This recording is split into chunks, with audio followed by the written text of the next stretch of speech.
you still had a lot of anxiety about stepping out on stage and speaking for whatever reason.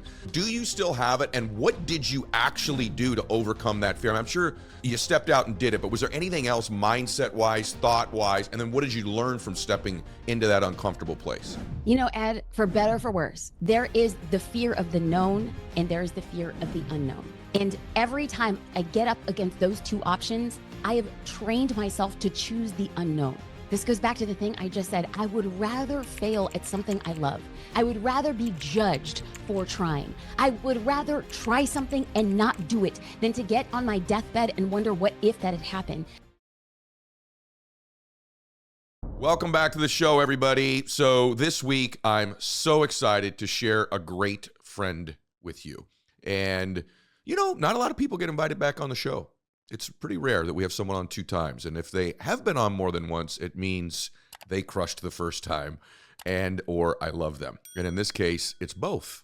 And so my guest today has the best name in all of the business world and the personal development world. Jasmine Starr joins us today. And most of you know Jasmine, but if you don't, world-class speaker. I mean, unbelievable speaker. One of my favorites to listen to. Thought leader, podcast host, CEO, entrepreneur, wife, mother, friend, sister, daughter, incredible human being.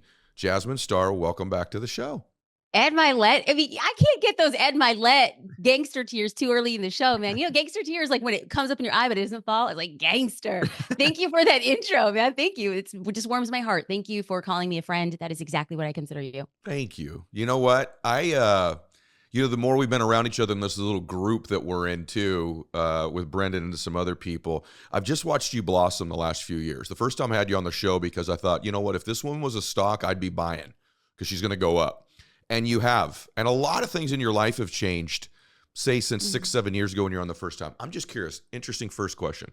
What have you really learned? Like some lesson, major takeaway that surprised you the last 6 or 7 years in either life or business? Just something you're like, whoa, I had an epiphany about something. What would it be? Oh, we going here. We're going to get a little bit ugly. I'm going to be very honest. And it's probably, people listening right now are either going to love it or hate it. But I will absolutely admit that I was dwelling in a place of victimhood and I couldn't even see it as such. Wow. I was saying that I was rendered powerless around a situation. And when you say that you are powerless, what your mind is telling you is what you actually believe. So at the time, the last time we had the ability to film together, we were in person and nobody knew behind the scenes the depth and the amount of time that I was waiting to become a mom. My husband and I had started the adoption journey 2017-ish.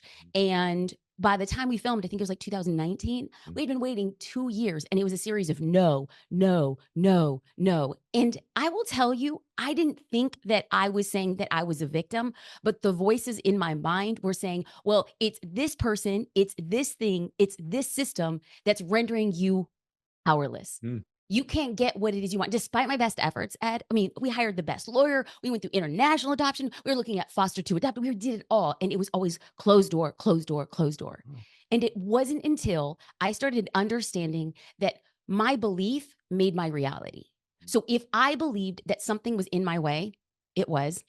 And if I chose to believe that I just had to find a way around it, that was true too. So I started choosing a different system of belief that rendered me powerless and started asking myself, can you not just trust and can you not just believe that the right child is going to find you at the right time? Instead of saying, I will never be a mom, because guess what? Energetically, I was never going to be a mom. Could I not just say that in the right time, the perfect child at the perfect moment on the perfect day will find you so that you can create your version of a perfect family? When I started choosing different thoughts, I went from feeling powerless to a lot more powerful. But it took me years to actually learn that. That surprises me that you didn't have that already. You know, it's interesting. I think sometimes, I don't know if it's a mask or whatever it is, but there's certain people that I would have never known that you struggled with the way you thought or your mindset or anything like that. Because externally, you put off this incredible energy. You're obviously very pretty. You have unbelievable vocabulary. You know, Jasmine's unique, you guys, in the sense that there are not enough Latina influencers. And, you know, I'd love to see more people that look differently step into this space and flourish because it's needed. And that's one of the reasons that initially I had Jasmine on, is I thought she's so unique in this space. And by the way, we're going to get into this in a minute. If you asked the average person Jasmine's expertise, I think they would tell you branding and social media. I know well enough that it's far beyond that now, but we are going to get into that because I know if I have Jasmine Starr and I don't ask her some branding and social media stuff, people are going to be really frustrated with me about it. Is there Okay, some... Ed, okay.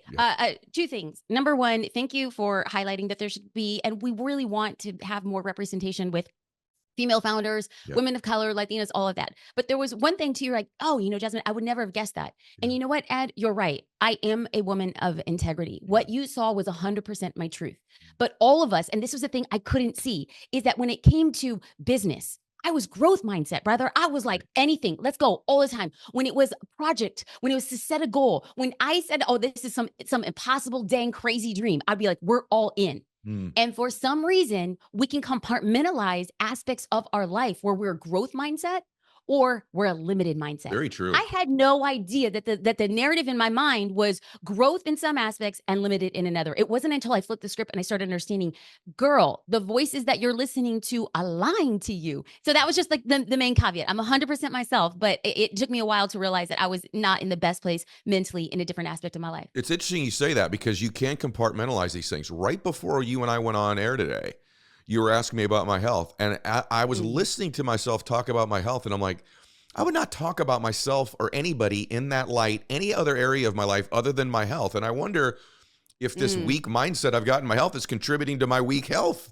I was literally just thinking this when I was introducing you. I was still kind of in our previous conversation before we went on. And so you're right. You can have one mindset, as a mom and think you're incredible and you're growing, but in business you're not, or in your body you're not, in your spirituality you're not. Super true.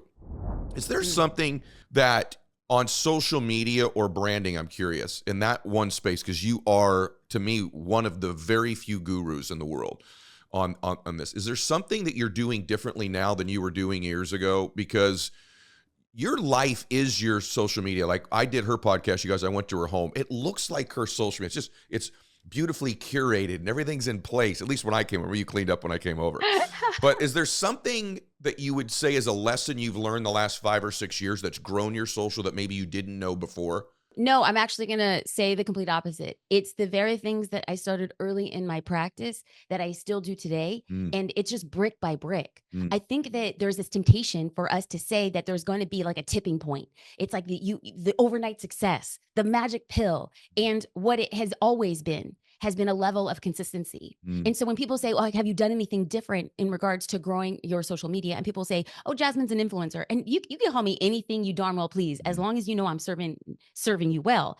I like to call myself an entrepreneur with influence because what my leadership is and the things that I'm building are on the back of a business that has influence. Whereas an influencer, no tea, no shade, what they're doing is they're building out themselves and then they get to be compensated for the things that they sell for other businesses. I want to ultimately sell and promote something that is going to be generational wealth for me. I want to build my acumen as a female entrepreneur.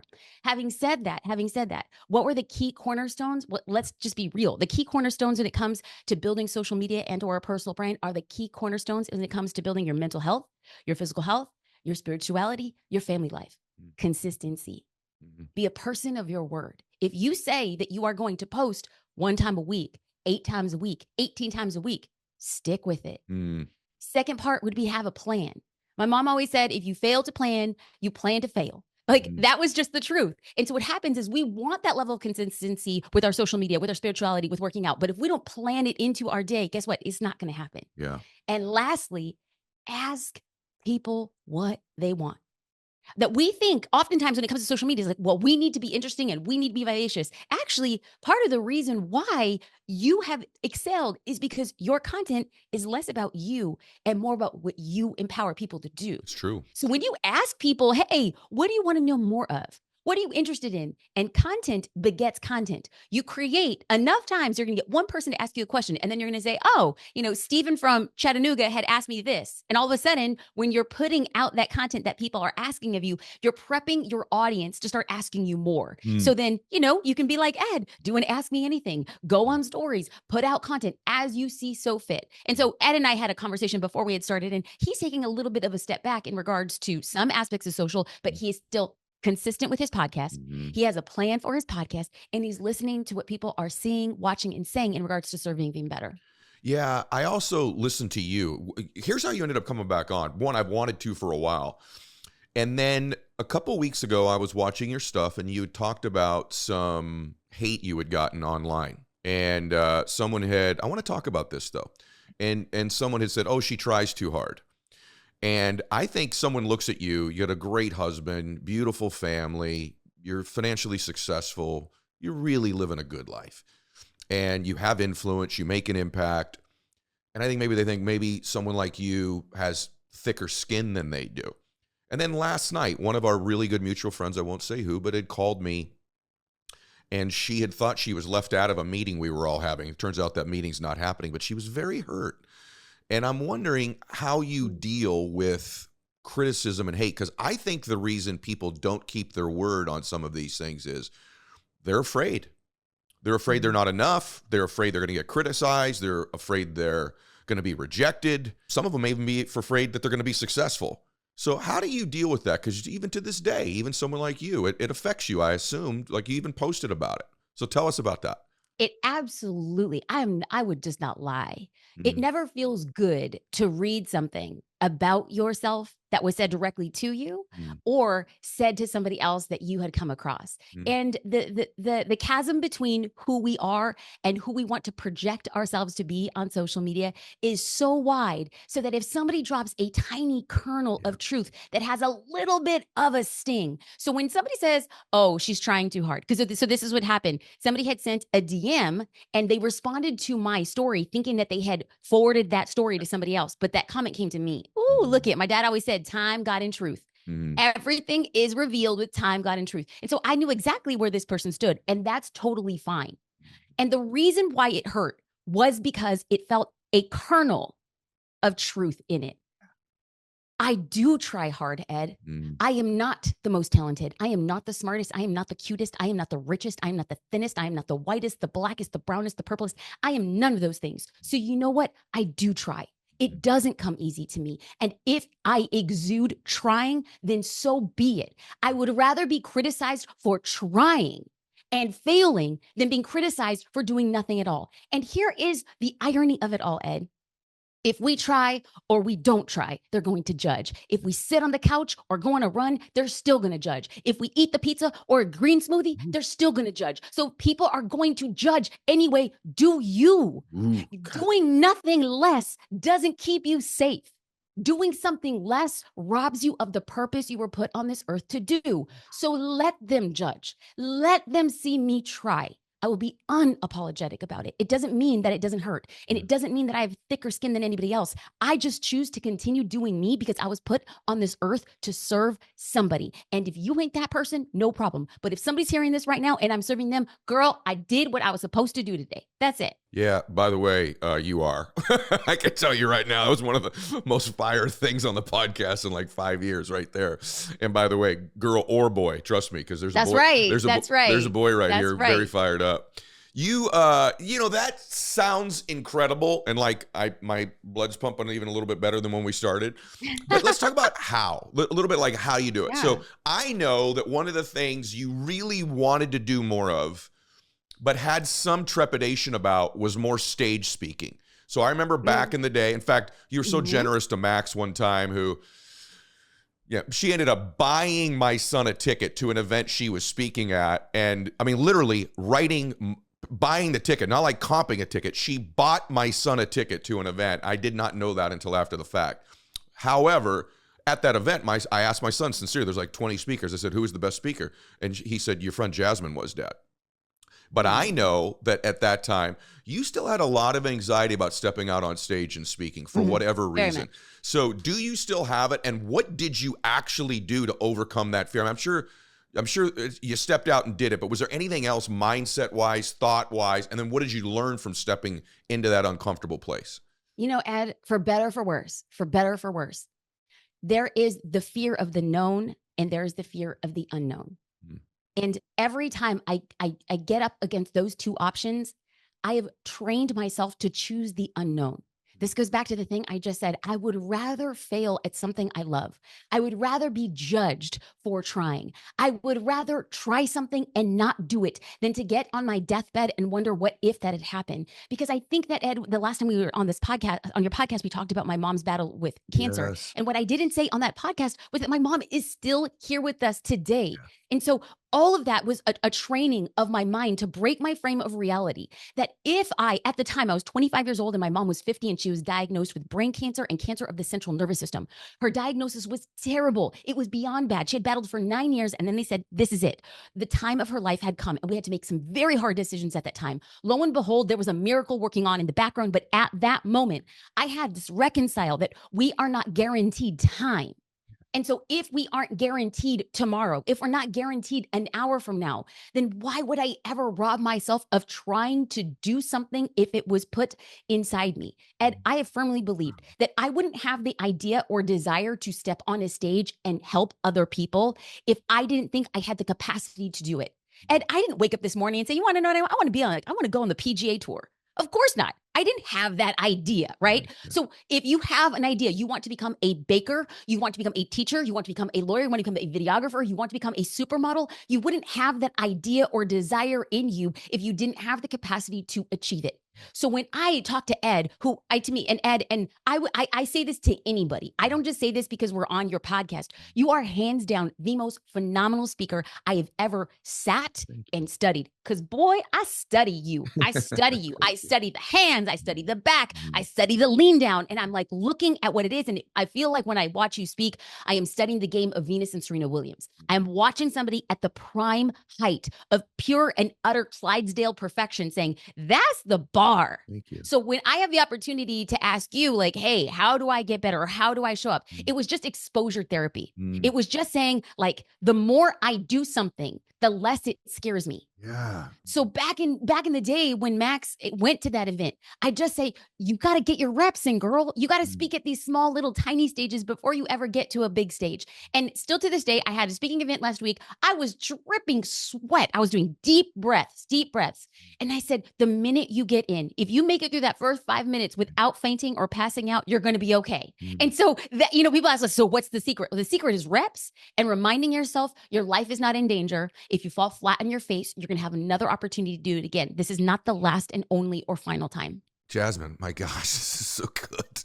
I'm just watching you. I mean, you're at a totally different level. And by the way, thank you for saying that. I'm just listening to you rip right now. I'm like, my gosh, he's so good. You bring massive energy. Like even today, like I'm trying to even get to where you are energetically today. Seriously. And yet I know you well enough to know, like any of you listening to this, man or woman, like a lot of life, runs a company, has to do all of her social media posting, wife, mother, like I said early, sister, she's got a twin. Like I know her life, right? Like a lot of you, like there's a lot. And I wonder what you do to protect your peace, to quote our friend Trent Shelton. Is there anything that you do as a ritual or a practice or habit so that when you do show up, it's pretty much your A game when you show up? Because I think a lot of moms or dads out there like, I'm so spent at work, it's kind of my C game with my kids. Or, I'm so busy with my kids and work, I work out, but it's like a D workout. What do you do to show up like you are today in your A game? Do you take breaks? Do you have a ritual or prayer thing you do? Mental health stuff? Like, what do you do? I would say 3 things keep me at this energy level. Number one, it's rituals. So every single morning without fail, I will get up and I will pray and I will meditate and I will journal. Now, before anybody's like, well, that must be nice. How long are you spending doing that? Honestly, it's about 15 to 20 minutes. Okay. I'm going to get in what I can get in, but I have to start my day that way because it's super grounding. I get into a gratitude practice. I get into a meditation. I pray and then I read. And the second thing that without fail, 6 days a week, I am working out and I am waking up early. I'm having my quiet time and I'm working out before my husband or my daughter are awake. I am really highlighting that time as just solo me time. I have to fill my cup because my team, people who I serve, my business, my daughter, my husband, my family, my friends, they're all taking from my cup, which I love. Yeah. But if my cup wasn't full, if I didn't take care of myself first, I couldn't serve and be in that place. So between the prayer, meditation, gratitude, between working out, and then it's a little bit difficult for a lot of people, and I respect it. But I have to say, I live and die by my calendar. My team fills every single moment. And if you were to look at my calendar, people would look at that and be like, that is disgusting. I could never have a calendar like that. But literally, minute by minute by minute, my productivity is really high because every minute of my day is calculated and planned. Mm-hmm. And I think that that level of discipline, so we restrict ourselves so we can indulge. I think that shutting my computer at 5 o'clock every day is an indulging opportunity. I get to hang out with my daughter who gives me life. I get to hang out with my husband who gives me life. I get to cook together, or we go out to eat, or we go to the library, or we go to the park. That gives me life. My energy is filled in the beginning of the day, and my energy is sustained at the end of the day, because in the middle of the day, it's take, take, take, take, take. So I like to protect my energy and to sustain my energy on both sides of the That's day. so good. That's a secret, everybody, is if you watched elite performers, how they manage time and use time and how precious it is to them. It's funny. Some of my most popular clips are how I talk about my mini day and compressing time frames. Also, some of the funniest clips online. There was an interview I did where I misquoted time and stuff, and it's like got millions of views. But it's the same clip actually twice. It's my most liked and my most laughed at. But the point that is that I think if people spent a day with you, like even scheduling the show today, first thing I said to you before we got live is I said, "Hey, you're hard to book." And she's like, "I got an hour here. I got an hour next Wednesday." And what I loved about that is I didn't feel guilty because that's how I am. Like my days are like bang, bang, bang, bang, bang, bang. Right. And I love that, but I also have these practices like you do that feed me. I think there's levels to this game in life. And if most people knew the way that we viewed time, they would begin to see it as more precious and use it a little bit differently, or frankly, not waste it as much. So that so that you can indulge, like you said. That other thing you said earlier, by the way, about exposure therapy, I'm stealing that about, just exposure therapy on getting more comfortable doing something was brilliant. All right, we better do some social media and branding stuff or I'm going to get in big trouble. So give us some advice on social. Like your social looks like you. What I mean by that is like even how your office is set up there, the look, the colors. There's something when you go to your page that it's pleasing, it's pleasant. Mine when I was posting, it was just a mess, but I'm kind of a mess. So it sort of fit me too, right? But what advice would you give? Someone's listening. Okay, look, I'm not a big social media person, but I probably should be doing more of it. What would be something tangible you would tell them to do?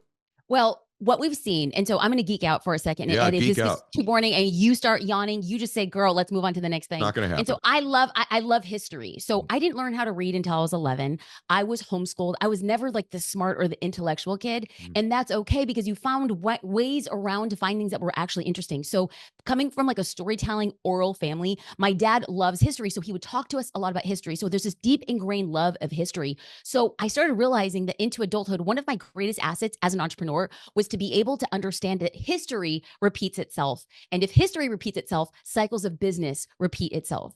So what we've seen is a cycle in which marketing existed. Let's go back to Oprah, right? Okay. Oprah, foundational.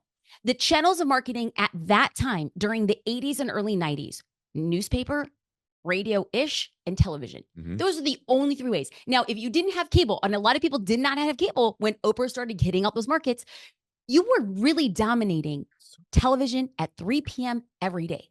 Very few other things could be distracting at that time if you wanted to have some sort of education, entertainment, or enlightenment. Oprah served that really well. And then all of a sudden, if we were to flash forward into the time frame of Paris Hilton and Kim Kardashian, Right. well, then the platform started diversifying. People were no longer just watching TV. They were watching TV, they were watching cable, they were on Facebook, they were on Instagram, they were on Twitter. They were on YouTube-ish.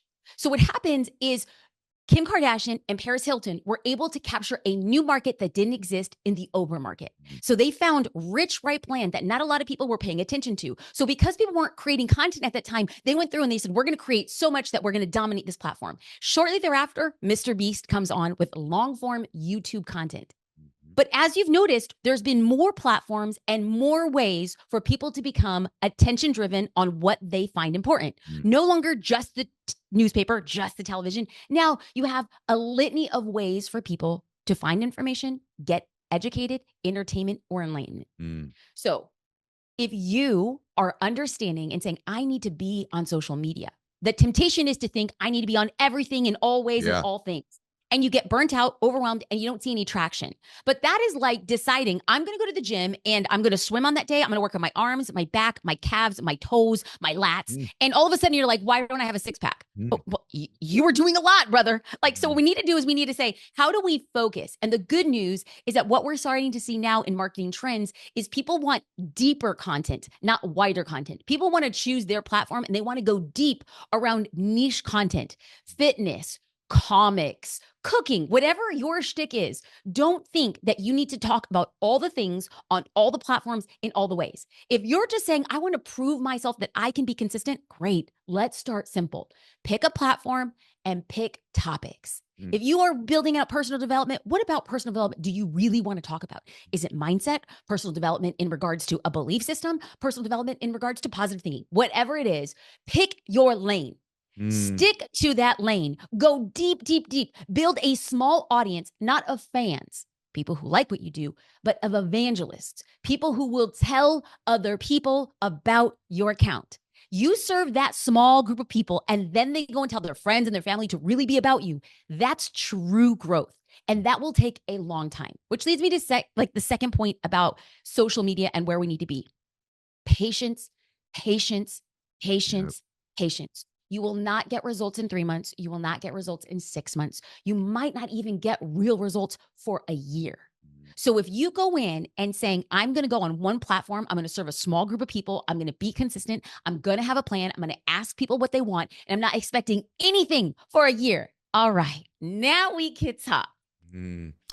I second every single thing that Jasmine just said. One of the mistakes I made that I got away with was broad content when I started, because mine was, and it still is broad, but I think a lot of times my audience particularly looks at me and thinks, oh, I can talk about everything. I can do fitness, spirituality, business, marketing, personal development, wellness. And I really don't believe that's the way to go. I believe what you just said is deeper, not wider. I totally agree with that.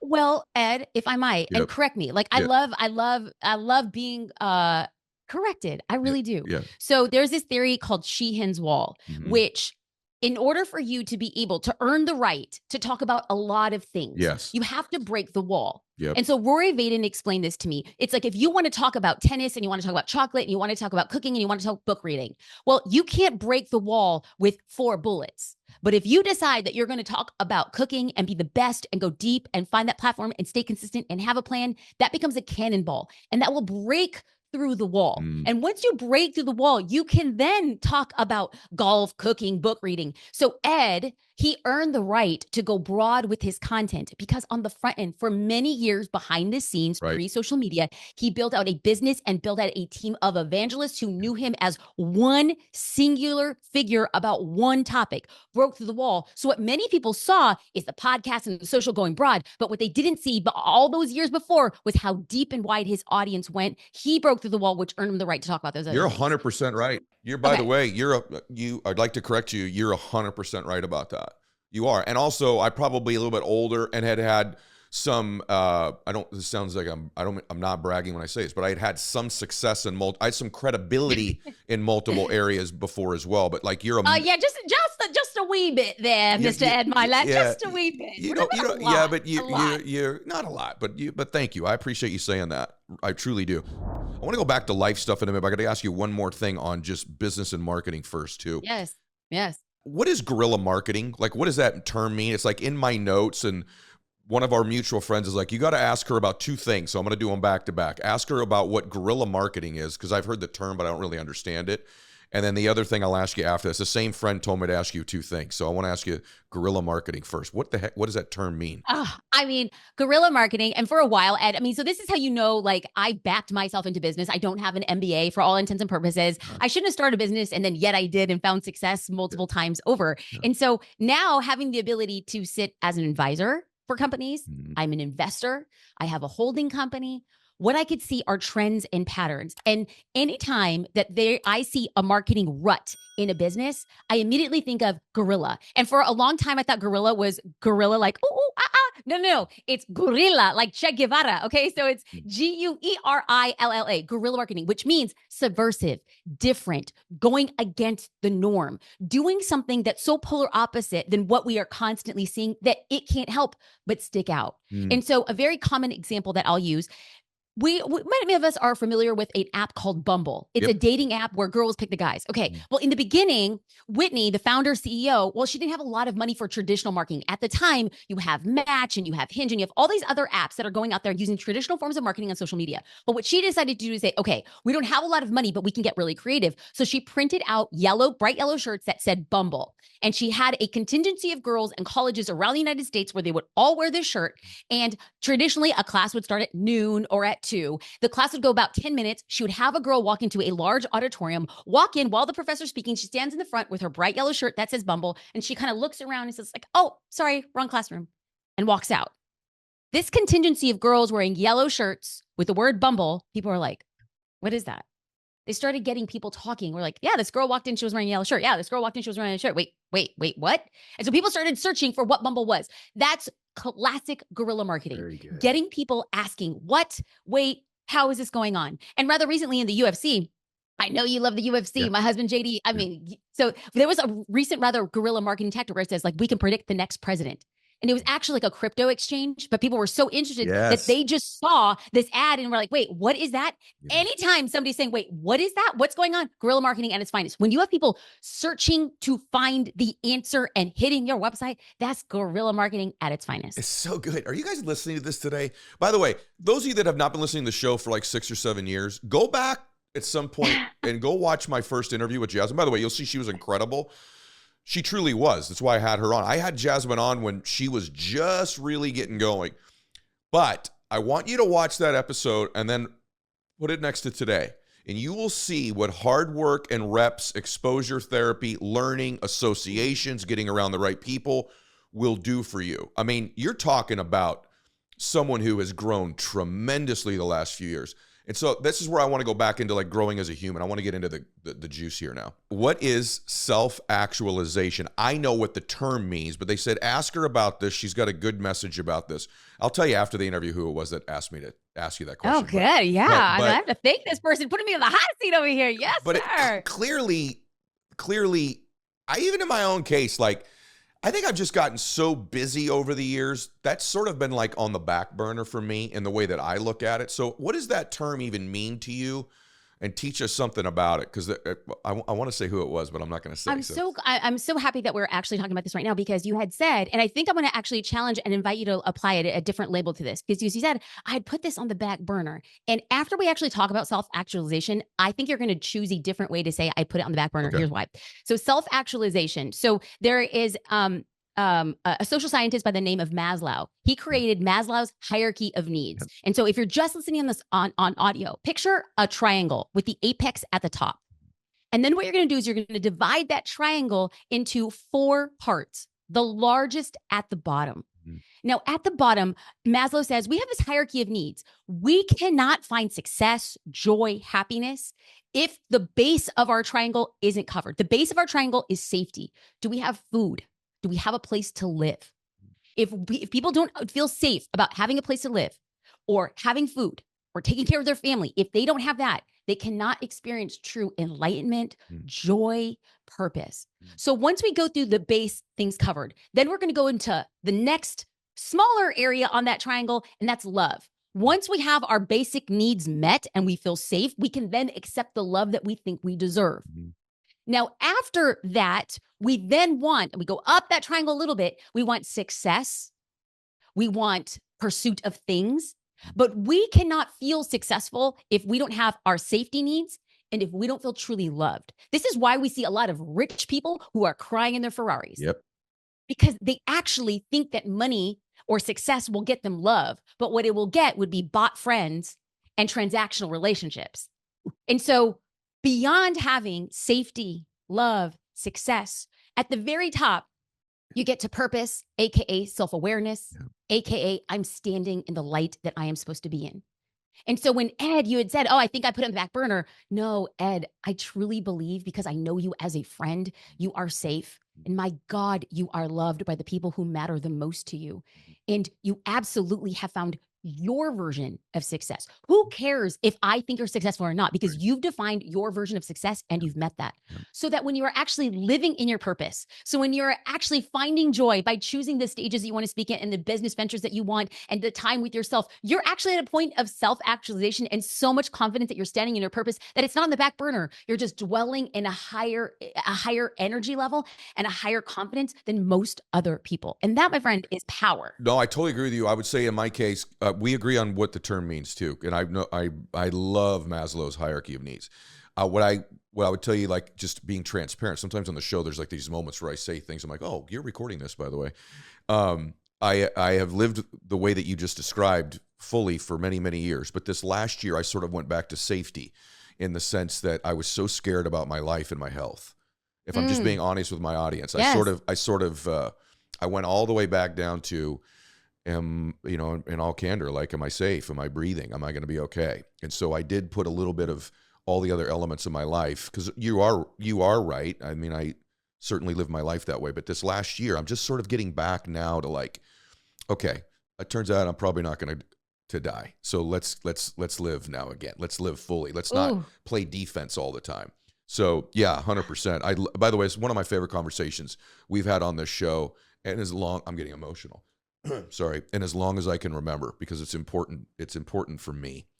I want to ask you about something. Wait, Ed, can I repeat back something? Because I want to document it for me. And so Yeah. I find myself that I have to repeat. Yeah. You said, I realized I'm not going to die. So now it's time to live. Amen.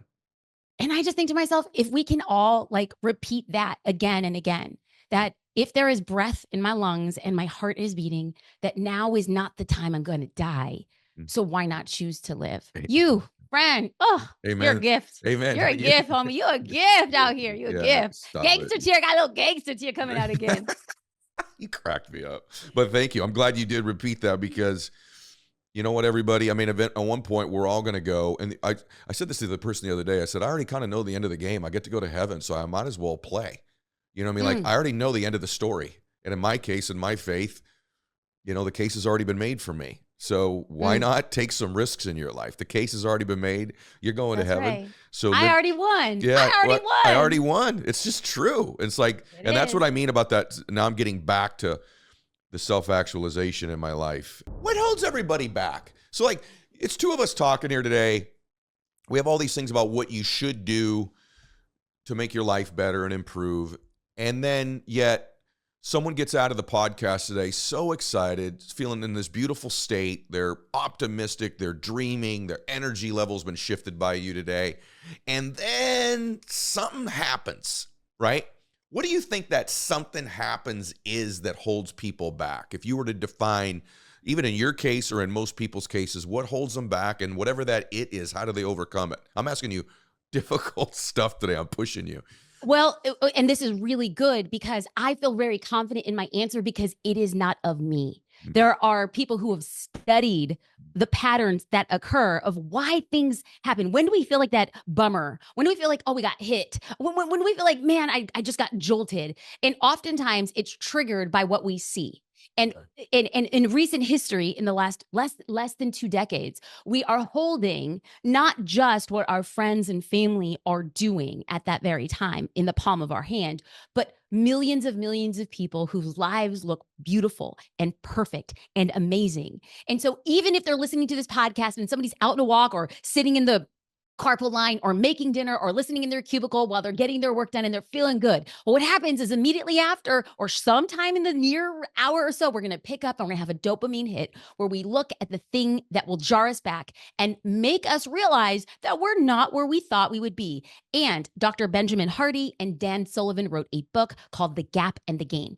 And this is why we feel bummed with where we are right now. If you were to look at yourself right now, I don't care if you're in a car that you don't really want to drive or a car you love. I don't care if you're sitting in a cubicle or the White House. I want you to look at yourself and I want you to go back to who you were when you were 14 years old. Picture yourself as a freshman in high school and you're walking, you see yourself walking up to your locker and you shut the locker with your right hand and you look at your 14-year-old self in the face and you say, this is where we live. This is who we got married to. Yes, she drives me crazy, but we married her and we have a kid. And you want to know what? That Honda Accord you wanted to buy, I got that in 07. I now have like a Honda Odyssey, but you want to know what? We're still in the Honda family. If you were to go back and tell yourself what has happened since you were 14 years old, chances are you would blow your mind. The person you are today to who you were, well, that's the gain. That's who you've become.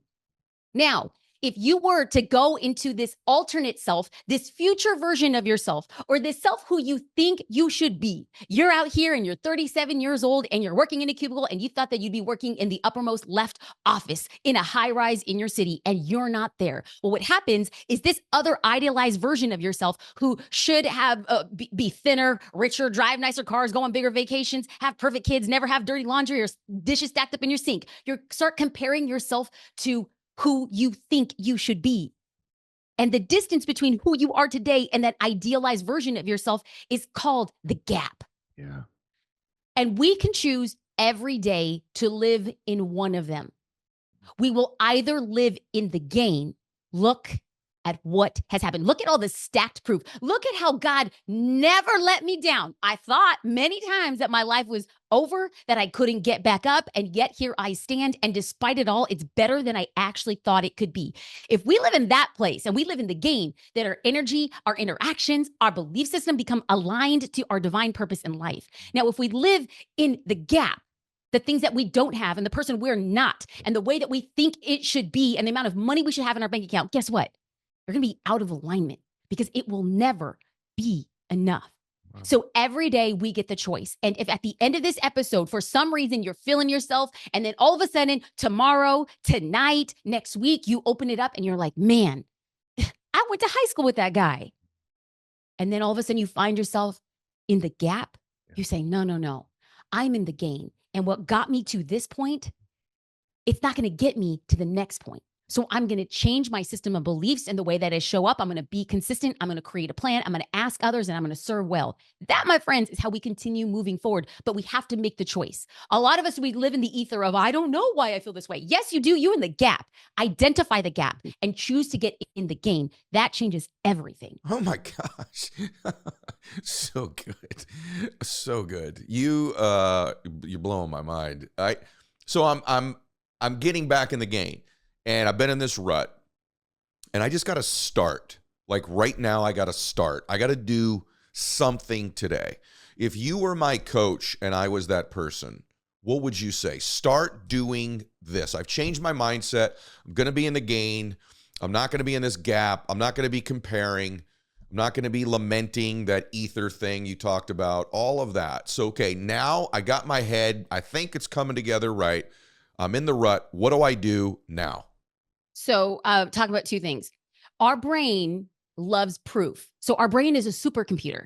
And so what our brain wants to do is go back and say, what were the patterns in my life that brought me this result? And so what I want to do is I want to stack proof. I want to shape my computer code to make what I have is enough. And gratitude is a shortcut. I want you to have a quick win. If you're like, okay, Jasmine, I'm ready to live in the gain. Good. Let's not make it about you, because you are going to let yourself down because you beat yourself up. But if you were to live in the gain, I want you in a professional capacity. If you're like, okay, I'm going to show up in my business for a different way. Go back to somebody who believed in you when nobody else did, and send them an email, a text message, or write them a note. In a text message, this is the quickest win. And just be like, hey, thank you so much for, be specific about what they shifted in you and when they believed in you. And if you want to start mending personal relationships, reach out to somebody who, it hurts. You know, it's like the person where you're like, I got to be the bigger person and I'm grown, I'm over it. And yet you hear their name like, if you are in a relationship with somebody, you just want to reach out and be like, hey, I just want to say, I hope you're doing well. Thank you so much for who I became in the process. Or text your kid. That annoying kid who argued with you, 12 years old. No, I don't need to take my soccer cleats. And then all of a sudden you get a call at 2:30. Mom, I need my soccer cleats. Text that child and say, I love you. Yes, I get annoyed when you forget your stuff, but I will always love you. Mm, Reach out to people who impact you. And I promise you, the way that they show up will co sign in your computer system. Gratitude makes it enough. We're going to start stacking those small wins. And then, mm, secondly, make a plan for consistency. mm, What do you want to be consistent about? mm, Communication, working out, your business, posting on social media, whatever your plan is, and say, I'm going to be consistent going to the gym 3 times a week. I'm going to be on consistent social media 4 times a week, whatever it is. Choose your number and then in integrity, stick to the number. But how do you stick to it? By creating a plan. Now, your plan could be as simple as going into a calendar and saying, from 1 to 2 is the time that I'm going to create 2 social media posts this week. From 1 to 2 is when I'm going to go to the gym. From 1 to 2 is when I'm going to meal plan because I want to make a difference in my life. If you don't have a plan of how you're going to deploy on your consistency, you're going to lose. mm. So, gratitude, consistency, and a plan. That is where we start taking action today. That's so good. I have to tell you, sometimes when you get a little bit older, like I am, you do things sort of reflexively and automatically that Mhm. you don't even realize Mhm. that it's probably a strength of yours. So anytime, I just want to second what Jasmine just said. Like anytime I kind of come up with like a new clear vision for what I want to do, I automatically, like immediately, it's the same process. I make the plan. That's Like, right. and I didn't realize that there are actually a lot of people who actually make decisions and then leave the decision without a plan. And then but they're going to get back over to the plan. I'm telling you that it's like one flowed process for me. Like Yes. if I decide, like I made a decision even like about 4 or 5 weeks ago on something with my money. Like I just strategically going to do something to do with my money. I didn't leave that decision without the plan to do it. Who are the Right. people I need to enroll? Who do I need to text? Who do I need to That's call? right. What's the structure? So you're so right. I think maybe sometimes some of us take for granted some of the things that we've built habitually into our lives that we do well, assuming everybody does that, but they don't. And so the plan part is massive, everybody. Speaking of the plan part, like we're going to go a little longer because it's too good. Sorry for you, but it was too good. My audience is going to be the benefactor. So I'm grateful in advance. But I got to ask you one more thing on posting and branding and life, like scheduling, because I want to merge the two worlds of Yeah. social branding, business, and sort of scheduling, like what you said with your calendar. I want to ask you two things about your posting. And answer them together. It looks to me like you're doing way more video stuff than like stills like you used to. You used to do, Mhm. because your her background, by the way, she had the like Mhm. most perfect photography business of all time. But like, is that accurate that like maybe video is doing better and that's why you're doing more of that? Correct me if I'm wrong about that. And B, you do have a lot of content. I think the average person listening is like, I don't have the time. So do you actually Mhm. schedule like twice a week we shoot content? Mhm. These are the two windows we shoot. Because it Mhm. looks like you're shooting. I know you don't, but it looks like you're shooting every day, all the time. And I think that's what causes a lot of people not to want to do it. So, a lot in that question. I'll just let you take it and run with it. Yeah, and I'm gonna start off by saying that the answer when somebody says, "It looks like it's a lot, I don't wanna do it." Well, we first have to change that Mm, because whatever my answer is, I'm gonna tell you it's probably a lot more than what the average person is doing now. mm, However, if you want outsized results, there's a good chance you're gonna have to give outsized effort. mm. And if you are not committed to an outsized effort or an outsized change, you cannot complain about the results you don't have from the work you don't do. So we just have to first acknowledge it's going to be uncomfortable and it's going to take time and it's going to suck and you're going to feel awkward and it's going to take more time than you anticipate. And then when you post it, you're not going to get the results that you want. Of course not, because life Truth. doesn't work like that. Mm, Last night, my neighbor, she's Caucasian, and she's like, Jasmine, I want to make birria. And it's just like basically shredded beef, but it takes a process and this whole thing. And so she's sending me photos and videos of her process. And then last night, she's going through and she's sending me a video and she's like, it's not coming out. I said, this is the first time you did it. Did you want to have restaurant quality birria tacos with having done it the first time? mm. We got to do this a lot more. Same thing with social media. So let's start with question number one. Okay. Right now, I am creating more video, not because I want to, but because that is what the algorithm is indexing. Yeah. I am not creating social media because I love it. I actually am not a fan. I actually do it as the cost of doing business. It is a part of my business that I must do if I want outsized results.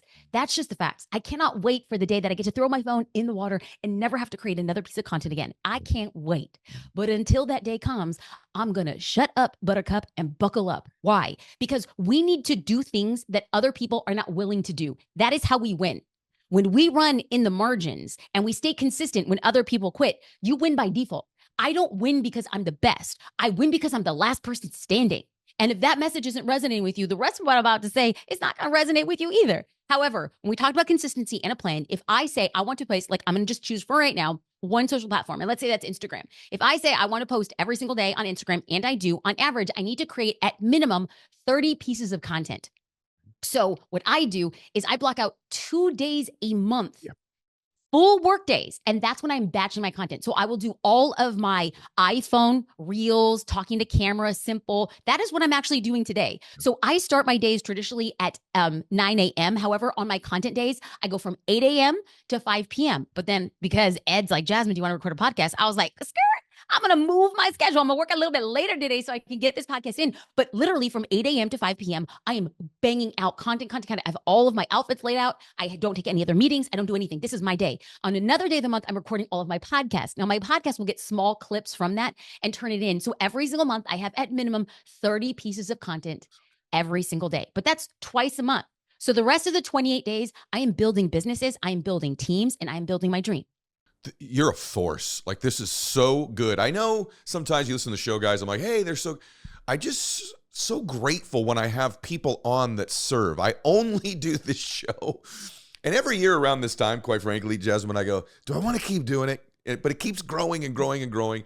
And then days like today, or I'll meet fans of the show, and I just know it's making a difference. And I'm like, Amen. I'm so great. I get to do this. Like right now in this moment with you, I'm like, I get to do this with her right now. That's how good this is, my friend.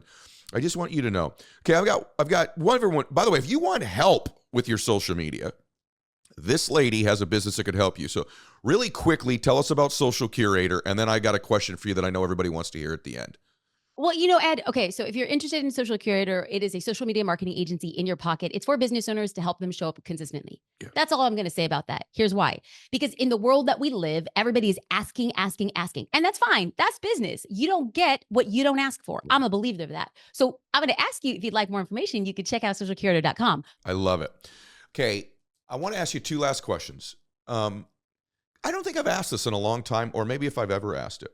Is there something that I wouldn't know as a guy that I should know about anything that's different about being a female in business that you would want to share that's easier, more difficult, a different path? And then even on top of that, being a woman of color or being in a minority group of people that is just different about doing business or navigating.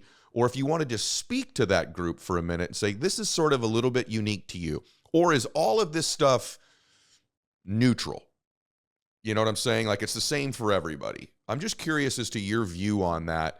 Because you are one of the few, incredibly, you're one of the few prominent Latina influencers and businesswomen on social media. Now, there are others, but there should be hundreds of thousands. And it's such a big consumer group as well. So that's a broad question and probably a weird question, but it's like something I wanted to ask you.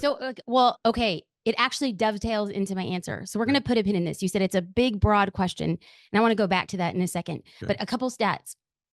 Of every business ever created, only 4% of those businesses will ever make over $1 million.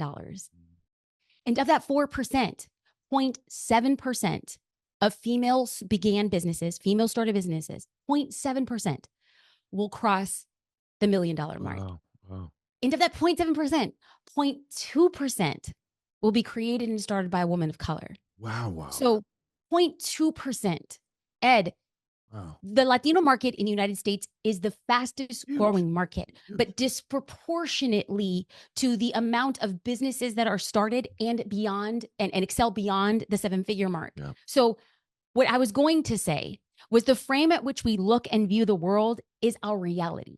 So if somebody comes to me and they say, did you find that it was a disadvantage to be a Latina building a business or a woman building a business? And I said, yes, it was a disadvantage. That's my reality. Yeah. That's the frame in which I view the world. Yeah. And if somebody were to ask me, has it been difficult or different? And I say, I took what I had and I made it work. Mhm. That's my reality. Yeah. And that's the reality that I chose. Mm. I don't know what it is like to build a business with opportunity, with never second guessing, with confirmation bias. I don't know that. So I'm not going to imagine. And so I'm not going to say, listen, if you are a woman of color, if you are a brother, if you're a sister, I'm not going to say these are the things you should do because I don't know the frame in which the reality that you're working or viewing the world. But what I can say, because I know Ed is asking from the bottom of my heart, talk to us about that experience. And I'm saying I am one small voice with a very, very, very small litany of the work that I have behind me. But I know Ed and I know people like Ed. And if there is a person in a place to invite somebody into a room, make a seat for them. Make a seat for them. If you walk in a room and everybody looks the same, make a seat for them. And I mean this on both sides. If you're walking in and all the rooms are just brown, make a seat for a black person, a white person, a yellow, purple, green. Diversity makes us stronger business owners. Diversity is what made this country as amazing as it is. But if you find yourself with opportunities that are outsized and there isn't a woman or a person of color or a few of them in the room, and you have the ability to do that, please do that. Understand that what you walk around as normal is what many of us look at as privilege. And you're like, it's not privilege.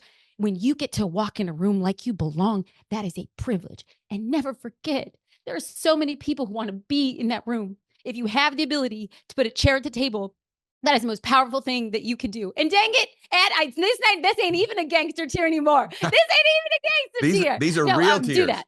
They're real tears. They're real tears. It's like I've been in these rooms, and Ed, you, my friend, have just opened doors for me so many times over. And I get choked up because I'm asking you to do the thing that you've done for me again and again. And just want to say thank you. Oh Thank no, I love you. I love being able to. Now I'm going to get that way.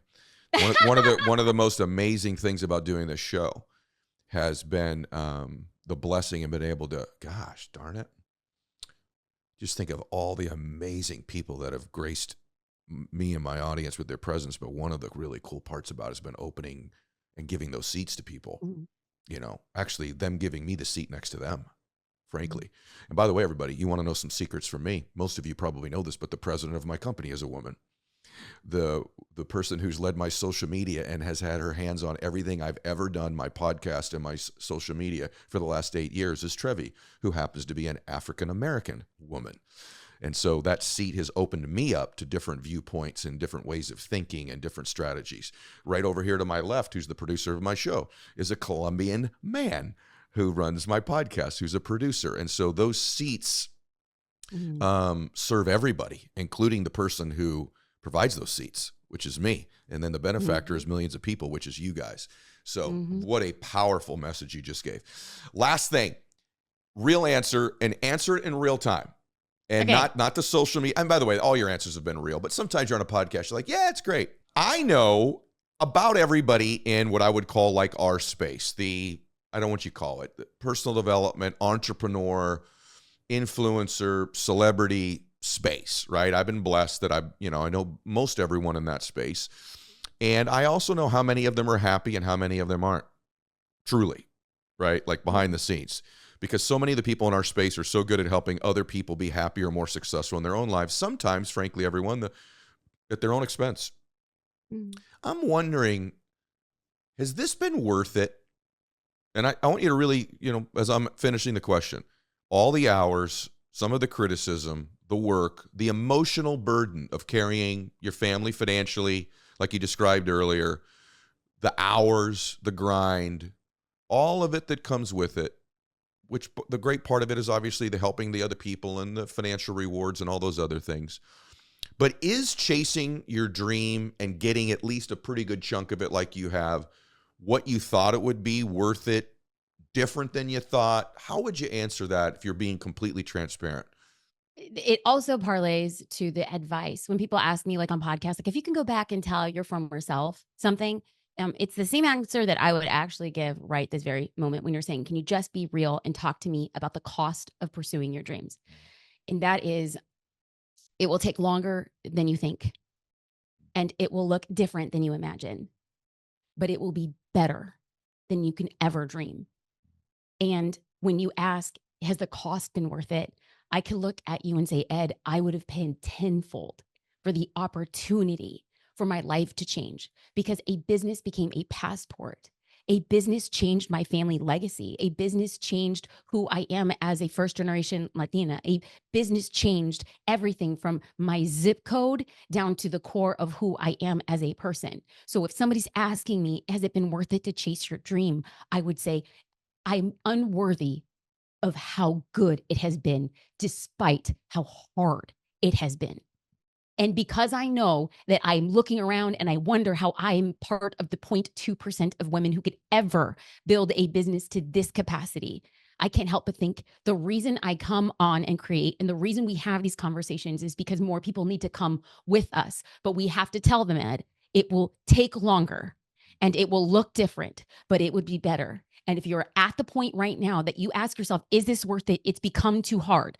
Be the last person standing. Win by default. Have people say you're trying too hard because you are. And the stamp on that passport to get to new areas in your life are going to be so beautiful if you don't quit. So, yes, it has been so worth it, Ed. Oh my gosh, this has been an extraordinary conversation. Steven over here never gets emotional. I mean, he is as stone faced as you get, and he is all choked up and emotional over here. This is one for the ages. My gosh, am I grateful for today.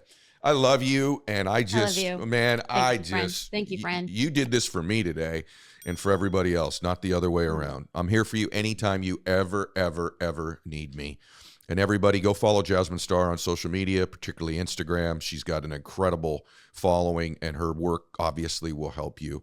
And check out her podcast and Social Curator and everything else. God bless you, everybody.